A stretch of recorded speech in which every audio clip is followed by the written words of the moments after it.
Welcome to Driven to Doctorate. Today with Dr. Jill Blackwell. I'm Dr. Joel Goodin. And Jill, how are you? I'm good, Joel. Good. Thanks. Good. Thank you for meeting with us today. I just shook the whole camera. I'm glad you met with us, and I wanted to understand and sort of get the origin story of Dr. Blackwell. Can you tell us where you came from?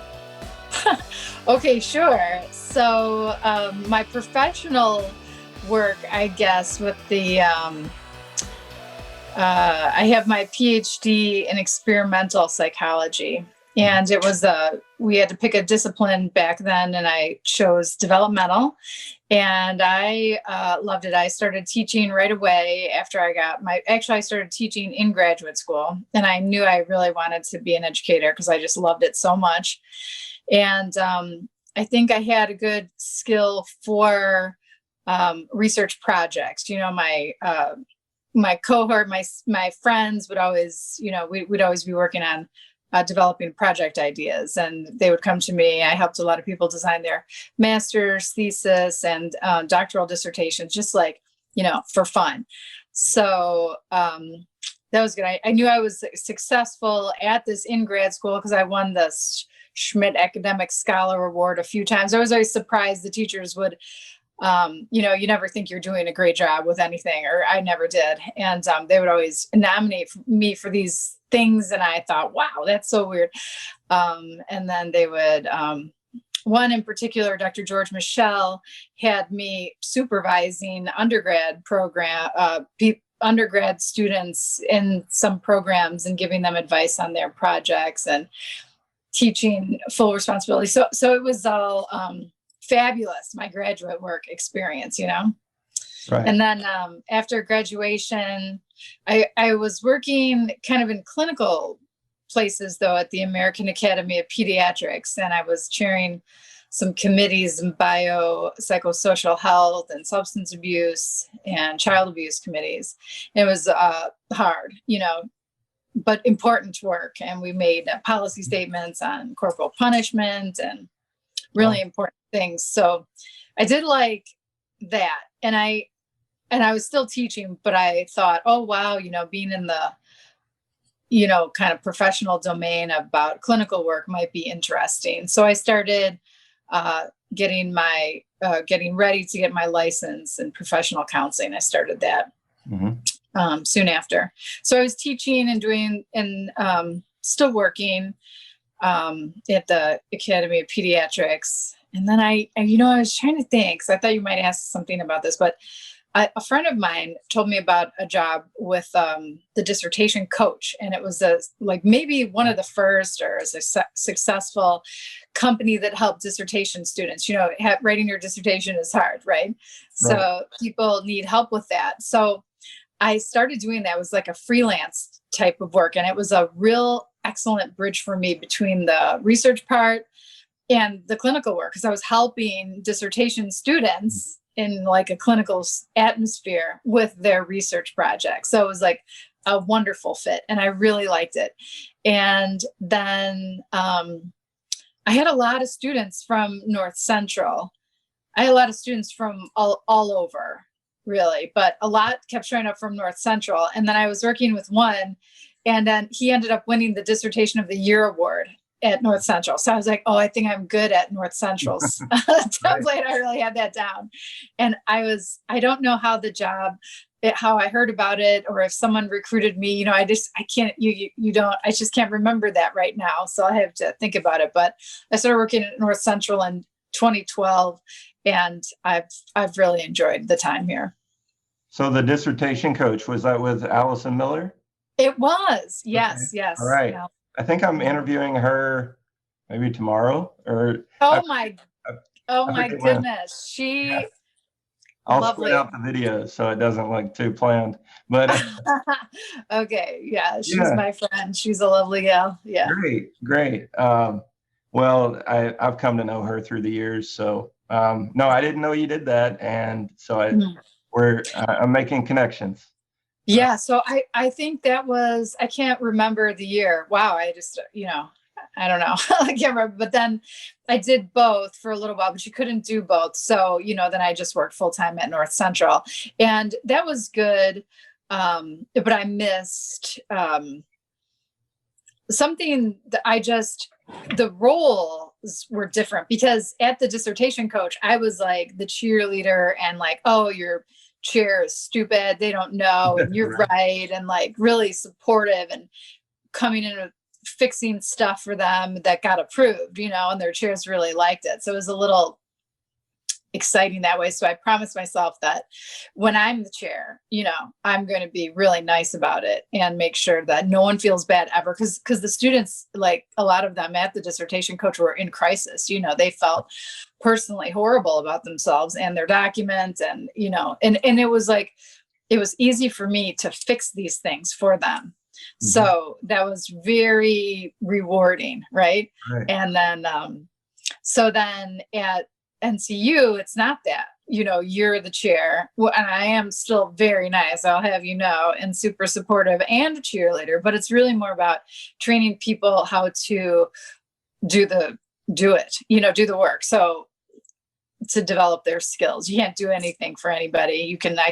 I do heavy edits a lot early on to get them to to scaffold with that. But, it's really more about teaching how to do it and becoming an independent, so they can become an independent scholar. So the roles were different. You're a little bit more limited, and you can't call the chair dumb anymore. Couldn't do it. Yeah. No. Yeah, that's an interesting sort of, change, obviously. And, Yes. You were in that supporting role and sort of getting to speak more freely. And now it sounds like you're more limited in terms of like, oh, I'll just help you do this. Whereas maybe as chair, you're a little more hesitant to say, let me do this for you. And more, well, you really need to learn that on your own. That's a good question. It's not, let's see. Yeah, it's kind of like that, but it depends where we are in the process. Like very early on in the first part of the work together, before the student has the problem statement or the purpose statement, then it's very directive, like the training. I have, templates and samples, and I give really, really specific feedback, because it used to be at NCU that you could take as long as you want to do this. So I really let the student have their time, their creativity. They really wanted to do this project. I was like, oh my gosh, you're never going to find a call for that in the research, but give it a try. So then now though, we have time constraints. Of course, because we don't want people wasting time, wasting money. It's an expensive journey, right? So I'll step in a lot sooner with guidance in the very beginning, and then I really do find myself with the last chapters after data analysis, chapters 4 and 5, just kind of like stepping back, and I'll provide feedback I never say to anyone, just figure it out. It's always very direct, really, like you need to rework this sentence, or the sentence doesn't make sense, or like this heading is not working here. Talk to the group about scholarly writing. So it's always very clear, but I really hoping by the end, I can just back off and hope that, these things have been internalized along the way. I think that varies by student. Yeah. Sure. Some students are definitely writing at a PhD level by the end, and some are still need maybe some editing help or something like that from someone. Sure. And maybe always will. I imagine some of my students, after they have their PhD, they might still hire an editor to help them with some of the. Fine. Sure. And that's something I'm learning about, and what to expect, that's hard with the open door policy at North Central. I don't know. Yeah, so I've worked through that, and I try not to have expectations. And when I find myself getting judgmental and frustrated, I say, to myself, they're not supposed to know how to do this, so definitely hear about teaching research methods. No one comes in knowing how to do that. I remember I tried to think back, to my experience and, go down the road with them on that journey. But then it's not helpful for us, and we'll end up getting burnt out if we get frustrated at the students, right? Or if we start thinking, oh, I would do that better, something like that. So it's a daily, when I'm reviewing documents, like say it's a lit review, it's 40 pages. I haven't seen any of it yet. And it's a real struggle to get through, you just gotta, they're all right. It's an open door policy and everybody has a different skill level. So if it's really bad and I start getting frustrated and I don't want to be mean, I'll just say, let's stop here. And then I want you to run it through Grammarly or work with the Academic Success Center. You need to step back and just do some remedial stuff on scholarly writing. Because I don't want to be frustrated and angry when I give out a comment, because that will be construed as, my chair is mean or I'm bad at writing, and both are not great. Right. Yeah. If you're in a bad mood, it comes across in the feedback, right? Yeah. You got to be happy every day. Yeah. I record a lot of my feedback now, so I have to make sure I'm cool and calm before I start. So that's interesting, and I appreciate you sharing that. Did you want to go back did you want to start your origin story at the doctorate, or did you want to tell us where you grew up, or just look? Something might be relevant. So my first job was at the mall. I grew up in a suburb of Chicago, Mount Prospect, and there was a mall, Randhurst Mall, and there were people who would walk around taking surveys. Do you have any recollection of something like that? I do. Okay. So I would go to work each day and there would be 4 studies going on, and I would get my clipboard and say, I want to do that study. And then I would go down to the mall level and recruit people for these studies and bring them up to do the research and then give them a prize or reward after. And I don't know, I feel like that was it. I thought, wow, research is fun. It really was fun. It was a great job. And then I went to college. I thought I was going to be a biology teacher, and then loved psychology, and probably thought I would just, graduate, and who knew what I would do. And then that professor that I named earlier, he was like, oh, you should go to grad school. You're really good at this. And I thought, oh, I could. So that's when I got that idea. But I really hadn't planned it to go that way. But it's all great. You do. Sorry. Well, you were about to say something. No, I mean, a lot of things you don't plan, you just kind of go. For sure. Yeah. Sometimes you don't plan enough, and you just find yourself in a place. I've done that before. Do you do therapy on the side now with North? So yeah, okay. So I am a licensed professional counselor. I have my LPC, and I did see people about 10 years ago, and I liked it. But then I got into the dissertation work. So I stopped doing that, but now I am going to start doing that again. I'm learning some different therapy modalities, and I'm looking forward to that. So it was all about research and dissertations before, but I'm branching out into like different things now.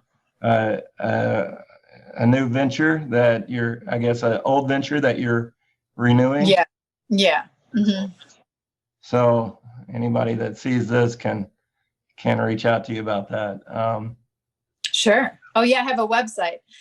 Okay. www.consciousselflove.com. Okay, and I think you have a book. Yeah, I have a couple books and some CDs. All right. So first started, I guess, I developed these stress management CDs. Okay. Because when I was teaching at DePaul, another thing serendipitously happened with this stress management class. No one would teach that class. It was, I don't know, probably the early 90s. and no one would teach it. So I took it on and I loved it. And then it was like one of the most popular classes. And I just developed these stress management exercises, put them on a CD. And that's when I got into like health psychology more so than development even. I was always into the child development, but now I'm like really into health psychology. And that class really opened up my eyes to everything. So that was a real gift. And I published the CDs. I was just thinking about that. I don't know what year that was. I'll have to think about that. Maybe like 2014. If you want to follow up the interview with anything you want me to put in the description, I can add all the website information, everything. Okay, awesome.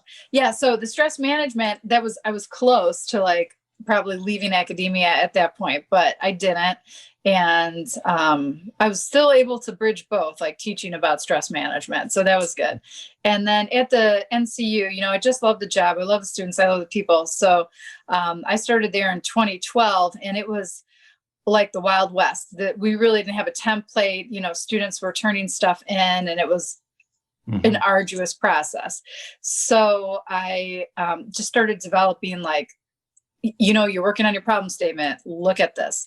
And then I'd have samples. Oh, here's some samples. And I developed like templates for basically all the sections that we needed for the overall dissertation. And I remembered at my school, we had one of those. It was called like a manuscript.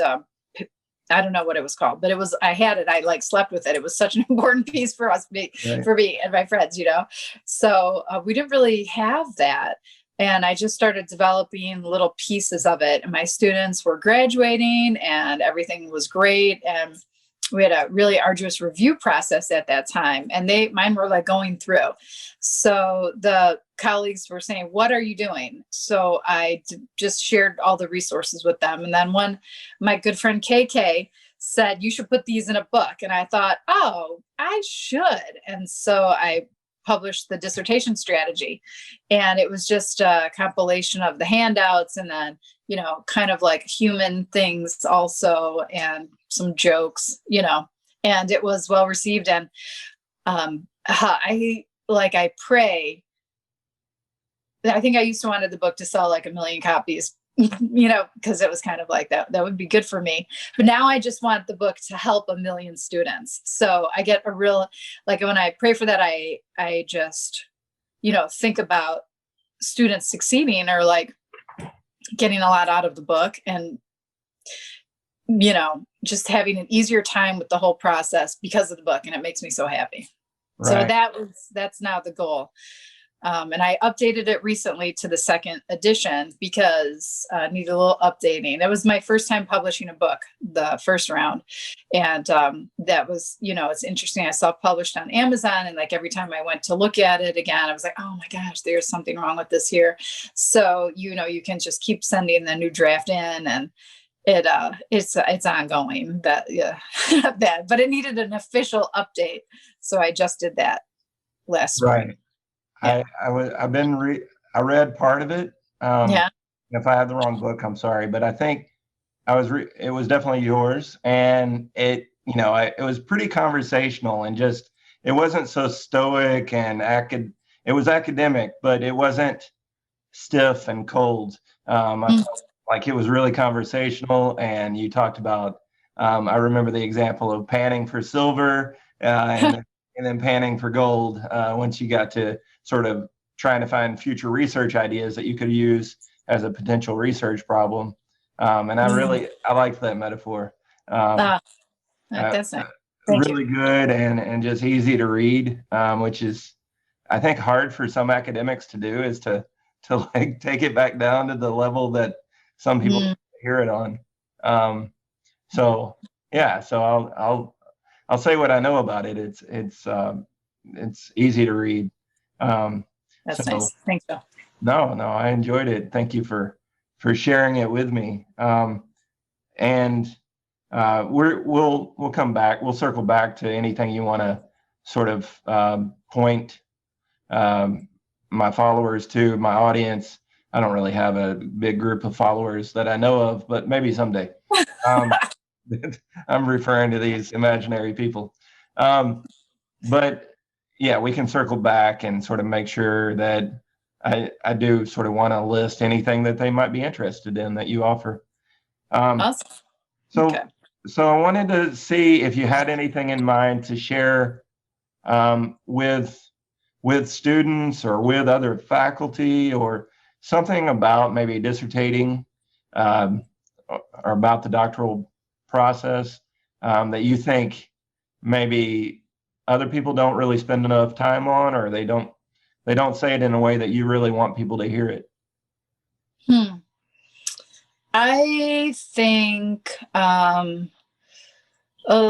like a lot of times everything just goes as planned, and you don't pay attention, you just keep going. But sometimes these things keep happening where I'm giving feedback maybe in the research methods course or early on in a dissertation course, where the student will say, you're the first professor that said that the dissertation idea needs to come from the literature. And I think, oh, what? Like we should be saying that, in the first course. So I don't think that's happening, and we need to do that. And the other thing is that, so the idea comes from the literature. It's not, I want to do a study on, cats, and I'm going to do a study on cats, right?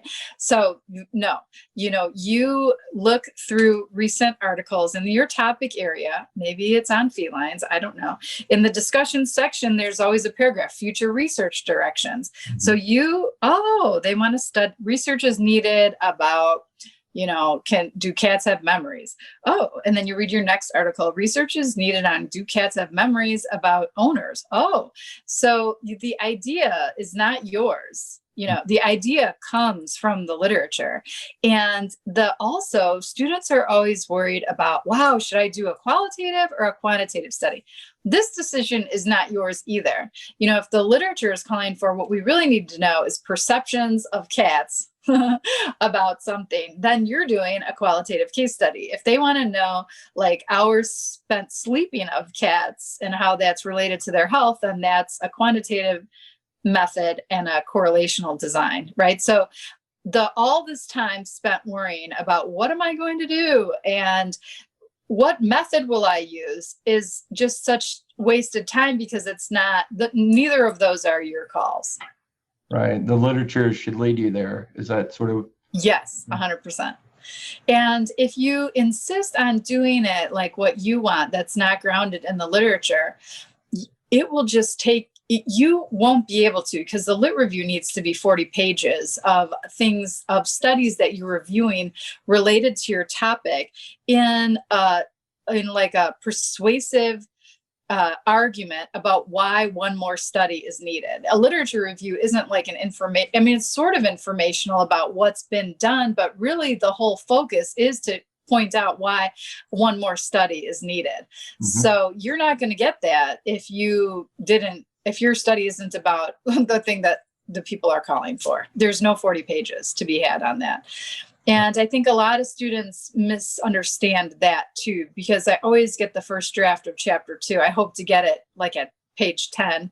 I always approve the outline first, and I send a sample instructions that definitely covers that, so we don't get too far into it without going that way.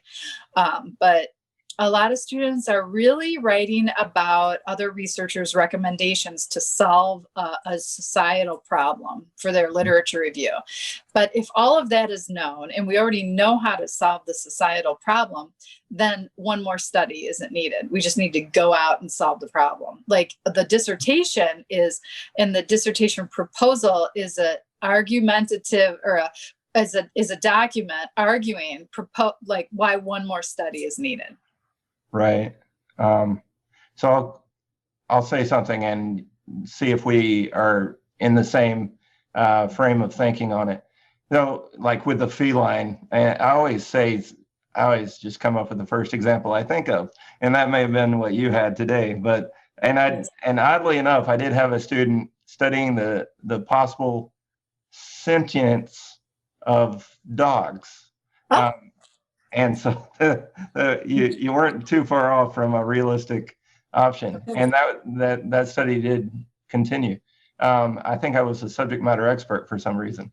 But that being said, it's like, I always use the example of like, I want to study why people drive slow in the left lane, or in the fast lane. And, I'm like, so is that something the literature is calling for? Probably not, but you're welcome to search within the things you're interested in, is what I tell my students. If you're interested in felines or slow drivers or whatever, that's the literature you go to. You don't get to pick your research problem, but to some degree, you can pick your sort of area, your topic area. And then if you're interested in felines, then keyword needs to be one of them, felines, and then search for what the scholars are talking about currently, and then find that research problem within an area that you can be passionate about. Would you jump on board with that idea? Yeah, 100%. Yep. Okay. So the feline studies and the left lane slow drivers. But yeah, they really do need to have that supported, and that's something that I think during my dissertation, doing it myself, it's such a different, now that we're teaching people to do it, it's like I look back and I'm not sure I understood it correctly back then.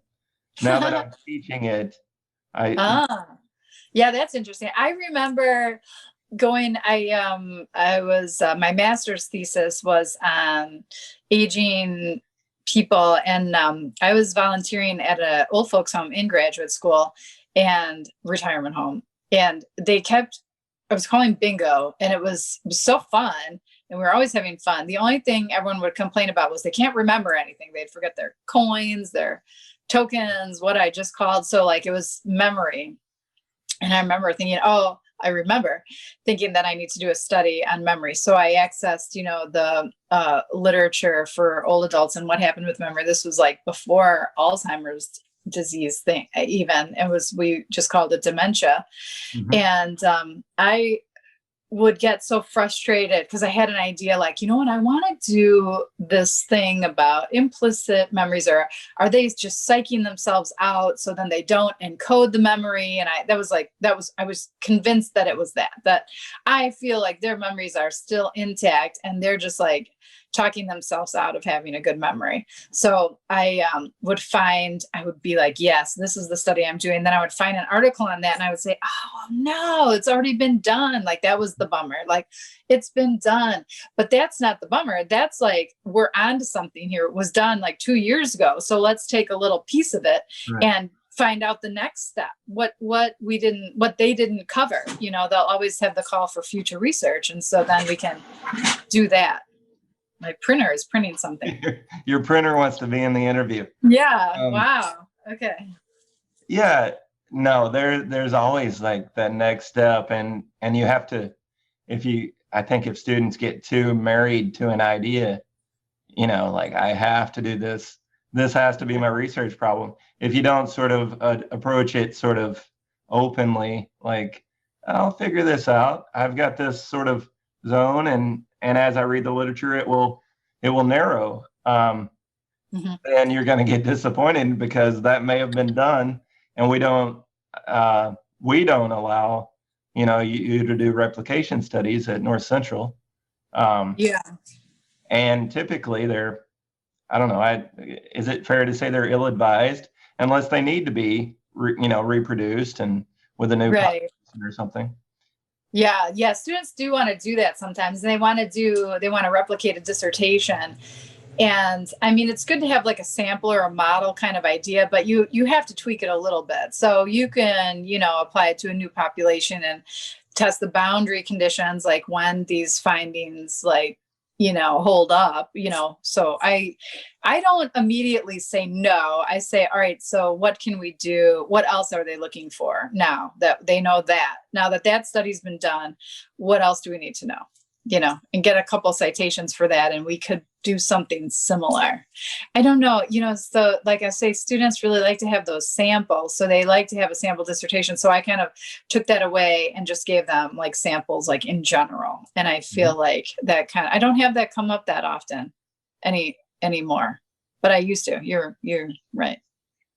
Right. I'm and I'm more of a novice in this. I haven't been doing it as long, so I'm still learning things, and that's Yeah, the yeah, good thing that's about so fun. yeah, Yeah. it's fun some days, except when I get it wrong. But Well, it's not, it's like the whole process, because there's nothing like ever wrong. It's just like interesting how it's going. And then you can learn something new. well, I guess what I'm trying to say is if I wait even 2 weeks too long to realize that the feasibility of this study really needs to be double checked, Mm, maybe, and of course, Dr. Miller, Heather, would, really wants us to send students as soon as possible. And mhm, if there is that option that I forget, um, you know, is this study actually feasible? Because that mhm. we might find a great research problem, but it may not be feasible. Or the student, and I have to remember this, the student may, if it's a sensitive topic, we're putting a lot more emphasis on the student, might need to have sort of a LPC, for instance, or an LMFT. Right. For me, it'd be a LMHC, but I'm not licensed currently. Um, but I think same thing as yours. Mental health counseling, is that right? Mhm. Yeah. Uh, Yeah. just depends on which state you're in, what it's called, I think. But Probably. but yeah, students. Um, I don't know where I was going with that. I think Yeah, no, I totally agree. So right away, if I used to just the IRB is so much better now at North Central, right? It's like amazing. So right away I'll just say, stop, I need you to contact the IRB and see if this is even a possibility.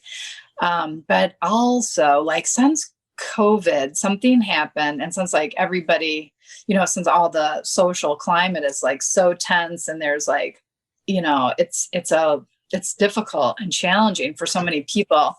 I'm finding myself, when students are recommending like a phenomenology study that's like talking about your lived experiences. I've had this happen twice in like the past month. One wanted to do a phenomenology, so collecting your lived experiences about your incest.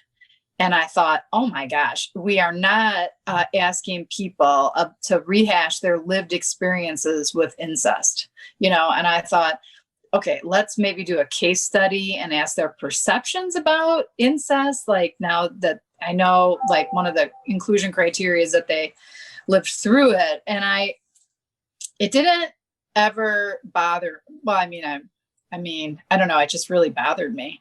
And I thought, wow, I don't want you to do that. And Mhm. then there was one student who wanted to do a lived experiences with a trauma.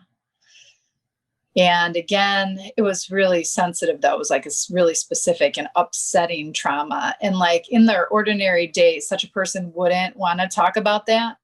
Mhm. Um, right. So my batteries, how much time do we have left? I hope we can probably work out just perfectly. But I thought, I'm going to say something. And I did. And I felt good about it, because it's important to extend the research. And what I really meant to do was to make sure that there was a call for that research. Because again, a lot of times the students are just wanting to do a project. Maybe they do work in mental health and they see this a lot. And that's okay. But if there's not a call for literature on collecting incest survivors' percept or lived experiences about their incest, then I am not going to approve this study idea. Right. It's too much. And I would even say that before getting the IRB involved. And I'll say now, like, what are the potential questions that you're going to ask them? Tell me about your lived experiences with your incest experience. Like, do you see something a little wrong with that?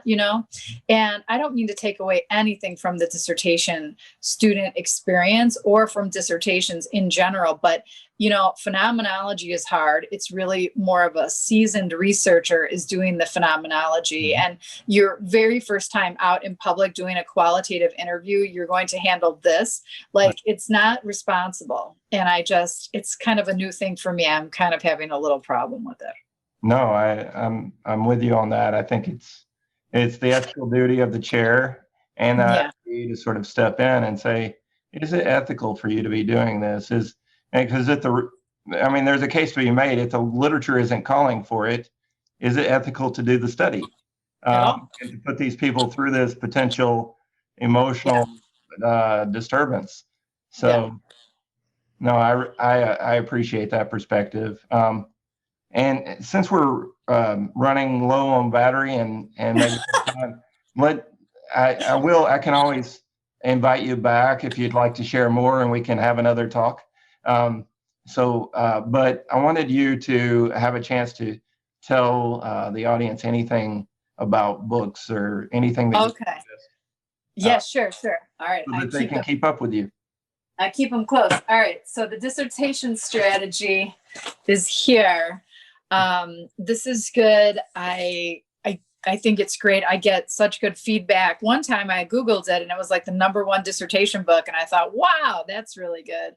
Awesome. And like some red shelf or some group like didn't want it because I don't know if you can see this here, but I use track changes in here and I use the comment bubbles because that's how the chair and the student communicate. So I thought, wow, that'll be like really helpful. So it's not like there's no ebook format because you don't see that, if I would have to send it to you in Word, which I actually do. When someone needs the book, I send them the Word version because that'll show the track changes and the comment bubbles. Right. I think a PDF also shows that, but you can't have an e-version because it doesn't show that. And it's essential to the efficacy of this book to have it that way. And then what I just also did was finish. This is my passion, like the clinical part of me, wrote conscious self-love. And this came to me that we're looking for a society that is loving and supportive and not judgmental. And we're not there yet, are we? We are not close to that. Not in 2020. No. And the idea is that people are lacking in loving themselves. And basically they're lacking in so many things related to that. Like the premise is you can't give away what you don't have. So if you're super judgmental and you're trying your best to not be judgmental and that I'm going to take you back to you're judging yourself. You're not accepting yourself. And because you're not accepting yourself, you're not going to accept your children. You're going to be constantly fixing them and up their butts about, and you're just going to cause a lot of problems and control issues and things like that.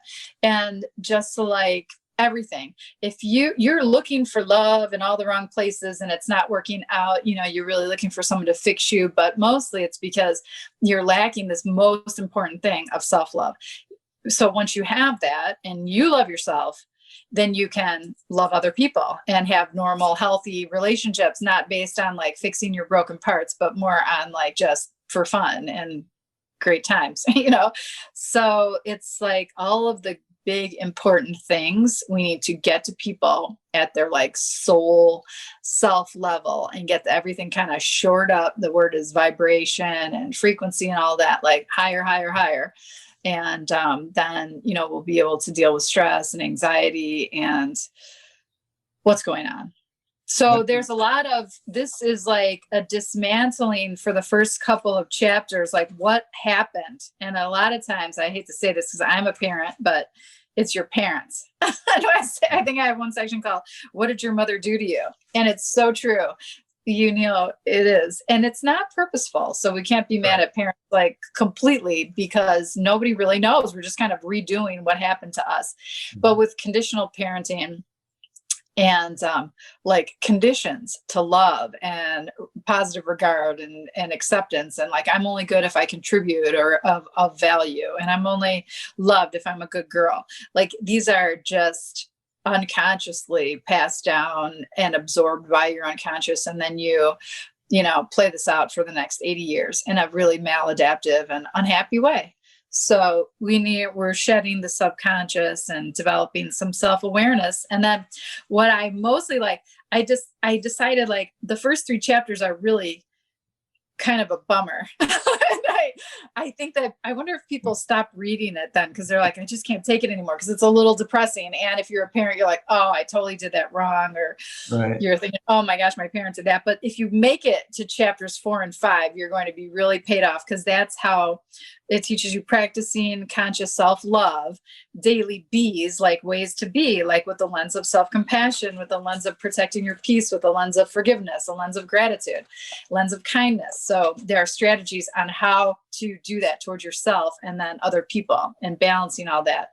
And then chapter 5 is the practicing conscious self-love daily do's, which are like more activities like meditation and self-care and other deeper things. And then the last chapter is helping others develop conscious self-love. So I really tried to be cognizant of that. This idea of conscious parenting is new. Dr. Shefali Sarsberry developed that idea, but no one's doing it yet, even though we have had this information for a while. And I hypothesize that you can't be a conscious parent until you solve your own issues, till you consciously love yourself, then you can be conscious in your parenting, so it's like an active process of saying to yourself daily, like, I'm not bringing what happened to me into my parenting.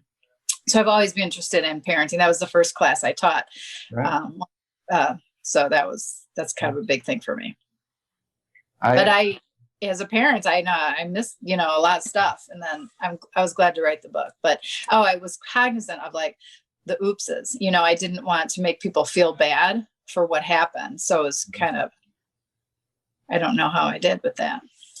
I hope well. I think there's something in there. I think your book is good as it is with the audience that it has. I'd be interested, we can talk about this later, but what about a book that's sort of aimed at doctoral students in terms of conscious self-love? That might be something we could work on together because they, as they have a big emotional struggle at least some point during the dissertation, if not every week or once a month at least. That's fascinating, and I'm glad I want our students to know like they can still have these different pieces of themselves, the academic, the scholar, and still keep these sort of, the clinical ideas and write. That's good.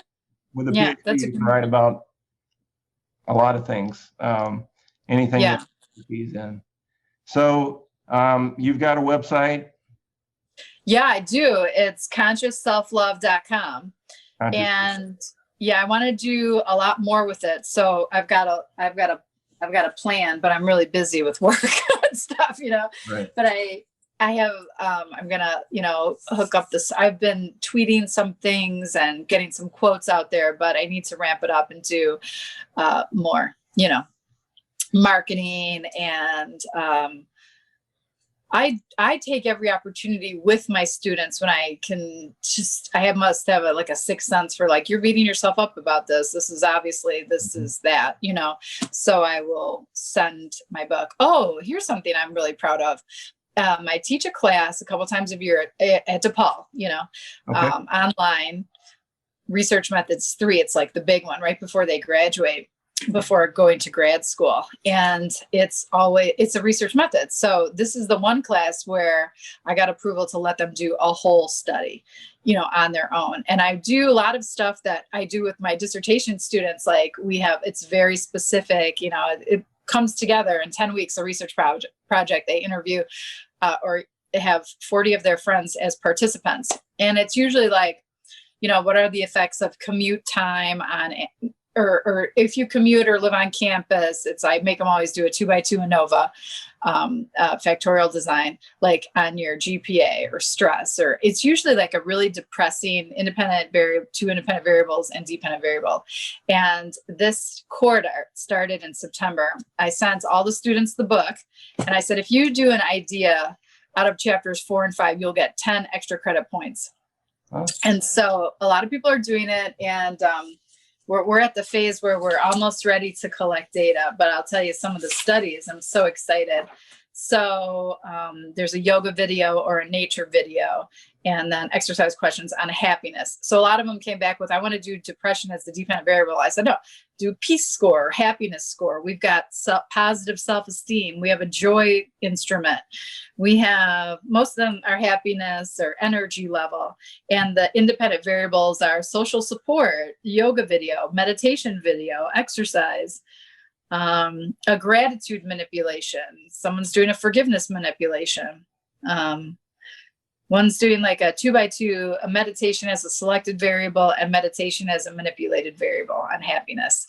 So I think that, I think I need to be a happiness coach or something because I'm like really invested in, I don't know, helping people feel good.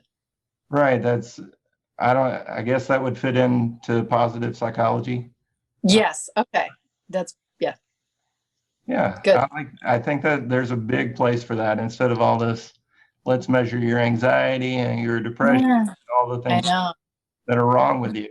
Right. Not right now. And maybe not ever. I don't know. I mean, this is so fun. And I love that these, at DePaul for this class, they're mostly in their early 20s, that they're seeing that it can be a different way. And that's like the conscious self-love idea, I think. I like that. I want to follow up with you in a future interview if we'll talk about how you like this or not. But thank you so much for coming on today. This has been Driven to Doctorate with Dr. Jill Blackwell. And thank you so much. Thank you.